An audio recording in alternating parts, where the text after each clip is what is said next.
यज्ञशिष्टाशिनः सन्तः मुच्यन्ते सर्वकिल्बिषैः भुञ्जते ते त्वघं पापाः ये पचन्त्यात्मकारणात्।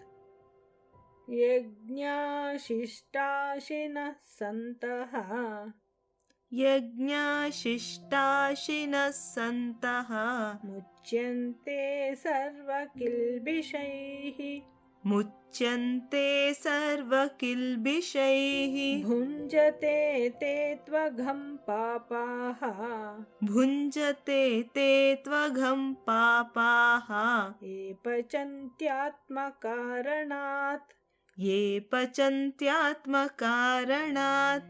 यज्ञशिष्टाशिनः सन्तः मुच्यन्ते सर्वकिल्बिषैः यज्ञशिष्टाशिनः सन्तः मुच्यन्ते सर्वकिल्बिषैः भुञ्जते ते त्वघं पापाः ये पचन्त्यात्मकारणात्। भुञ्जते ते त्वघं पापाः ये पचन्त्यात्मकारणात्।